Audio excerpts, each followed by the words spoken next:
Hi, my name is Jackie and welcome to my channel about tea. I remember when I was a kid, the years would go by so slowly. And I feel like I always used my birthday as a reference point. And mind you, I'm a Leo, so like the world revolves around me basically. So I think that's probably why I used my birthday as a reference point. But it would just always take forever for my birthday to arrive. And sometime in my mid-20s that kind of changed, and everything just sort of blended together and moved in fast forward. And now that Oliver has arrived, everything is just going by in hyperspeed. Like, there's a part of me that is just really excited to watch him grow up, but there's also a part of me that's just like, I want to freeze these moments because I love him so much. Like, I don't ever want him to be not 6 months old. But in 2 days, he's 7 months old, and that's crazy. That's crazy that he's been here on this earth existing for 7 months. Like, I can't believe it's already May 1st. But since it's May 1st, it's time for an April Empties video. Before we get into that though, I want to tell you what I'm currently drinking. The tea that I'm drinking this morning is Harney Sons African Autumn. It's one of my favorite rooibos blends. It has rooibos, hibiscus, cranberry flavor, orange flavor, and orange peel. And I always get this. I always get a African Autumn tea latte from Big B's, which is like it's like a coffee chain, sort of like it's like the Michigan version of a Starbucks. And they sell Harney Sons tea there, and all of their tea lattes are Harney Sons tea. And like, I know hibiscus and milk don't mix. I think like hibiscus curdles milk, but for some reason this doesn't. And it makes the most amazing tea latte. It's like they just take steamed milk and maybe like shots of vanilla flavored syrup and a tea bag of this, and they just let it steep. Like, they don't add water or anything like that. And super good. I've been like playing around with this here at home, trying to figure out how to recreate it. But so far I haven't been able to make the magic happen. Let's get into April's Empties. I know I talk about how rooibos hasn't like historically been a favorite type of tea for me, but I've been drinking it a lot lately. And so this month I had 3 different rooibos teas. One of the things that I love about, or that I'm starting to love about rooibos tea, is that it is caffeine free. And as a nursing mom, or just, you know, just in general, like, I'm really trying to watch my caffeine intake. I used to drink so much coffee that it really impacted my ability to sleep, and it also gave me heart palpitations, which is really scary. So I've been trying to be really conscious since having Oliver, not falling back into drinking so much caffeine heavily. So I really love rooibos as a caffeine-free option, and I think it turns into, it's a really great kind of tea to like for dessert teas. Case in point, the rooibos turtle, which I made a review on just recently, and a link should be popping up. A link should be popping up here any minute now. This is a kind of tea that tastes sort of like what it says it tastes like a pecan turtle. It definitely has that caramel flavor. And then there's some like chocolatey and nutty finishing notes. And I really love this tea because I think chocolate tea is really challenging to get right. And Adagio makes it work in this tea. And the chocolatey flavor does not taste artificial. It's a really great tea. And so if you haven't tried it, I definitely recommend it.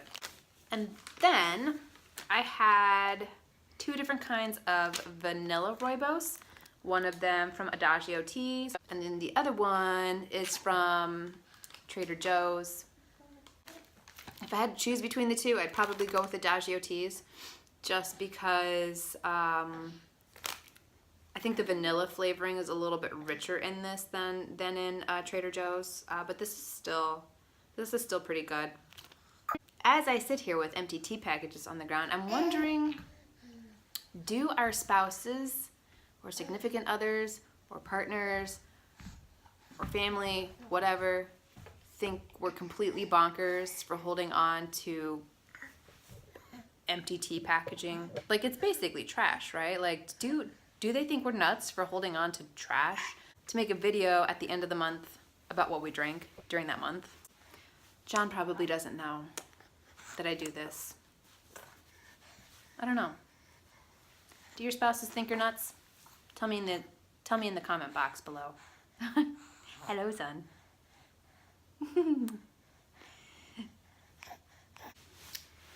All right. Then I drink some green teas this month. I tried out this Davidson's Organics Moroccan Mint, and I've never had Moroccan Mint before.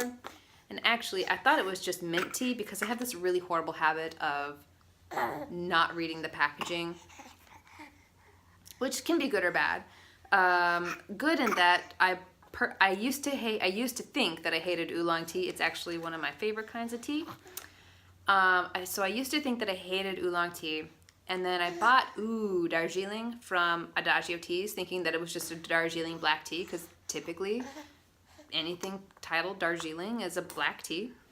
And I think I probably drank half the bag, determined it was like one of my favorite teas, before reading the bag, that it was actually an oolong tea.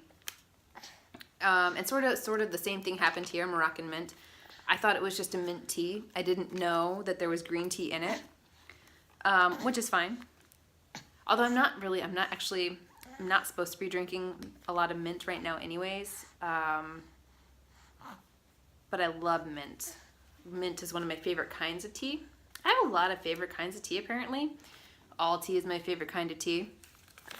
Yeah, so one of my lactation consultants told me that nursing moms are supposed to avoid mint tea as well as jasmine tea. So, fun fact, or not so fun fact there, if you're me and you love mint tea and you're a nursing mom. I mean, I'm sure some of it is fine in smaller doses. I think as long as you don't drink a lot of mint tea every day, you're probably okay. Also, I think if you're establishing a milk supply, you're really early on post-pregnancy, what a weird face you're making. You're not supposed to drink it because it slows down developing your milk supply. That was probably too much information for you, but so this was good. I liked it with honey. Here, let's show the packaging. This was another instance where I didn't read the packaging. This is Harney Sons organic green tea, and I think I just avoided it because I thought it was just a plain green tea, and I just have not been in the mood for plain green tea, but I made it anyways. I ended up being surprised, as I opened it up. Again, I didn't read the packaging, but this actually has citrus flavoring and ginkgo in it, both of which were welcome additions to this. It just smells sweet and citrusy. That's all I wrote. Smells sweet and citrusy. Yeah, I wrote some notes on the back of them.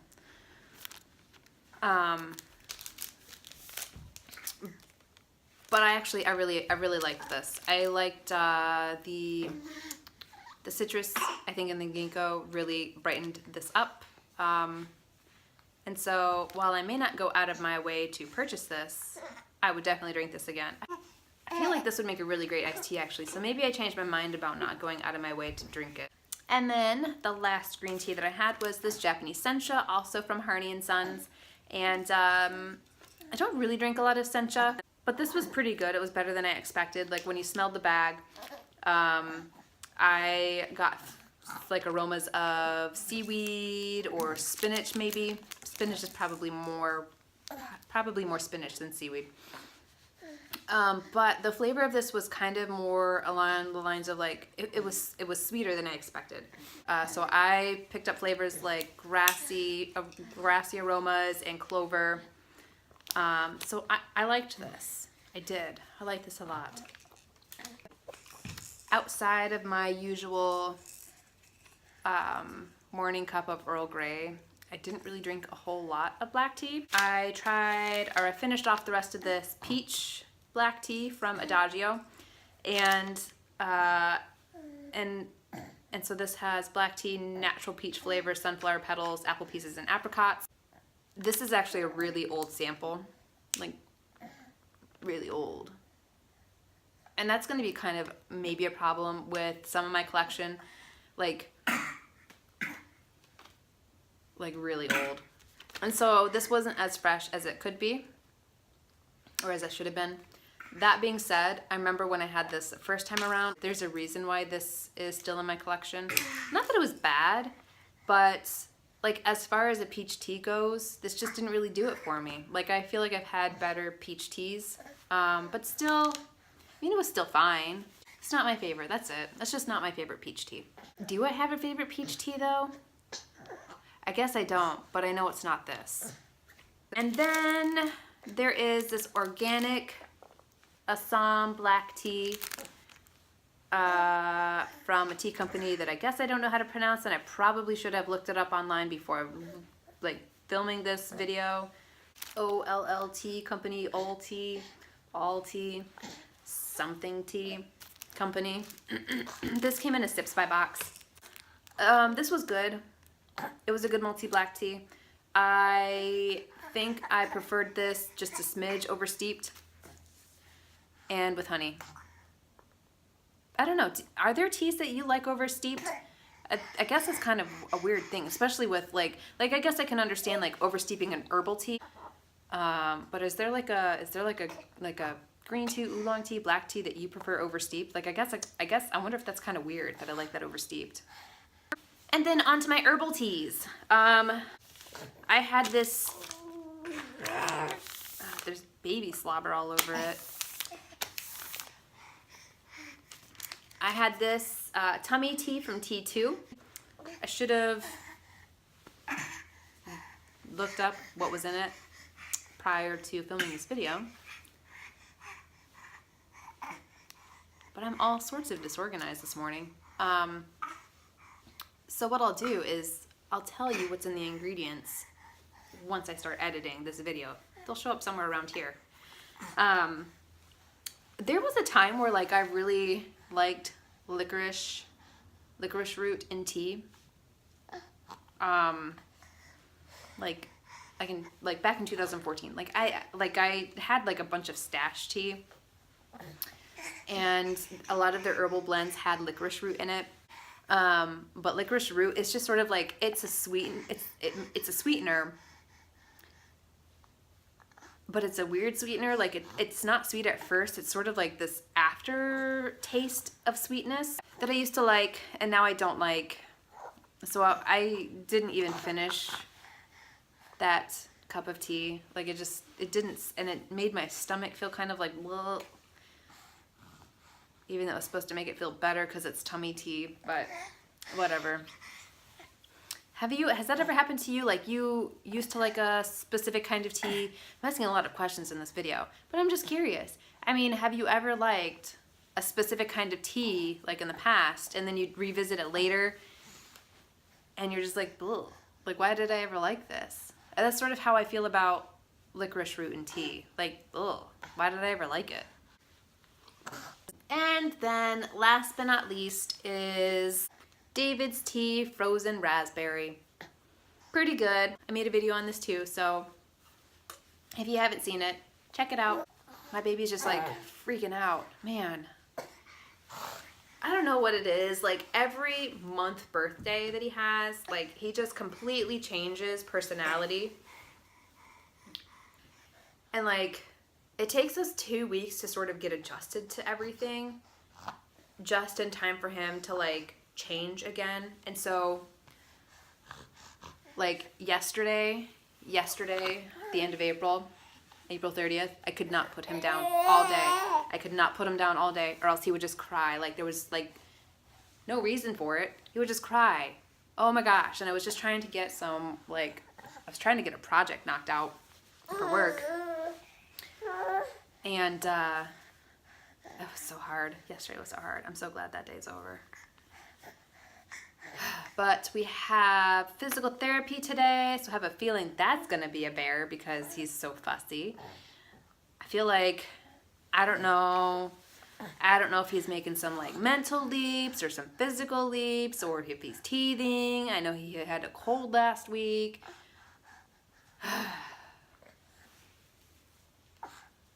I love him though. I love his fussy butt. I love his fussy butt. Yes, I do. So I guess that's it. If you've tried any of these teas, let me know what you think of them. And what were some of your favorite teas that you tasted or finished during the month of April? I'd love to hear that too, because I'm always looking for new teas that I can't buy yet. And as usual, if you enjoyed this video, please consider liking, commenting, and subscribing, and I hope to see you again soon. Bye!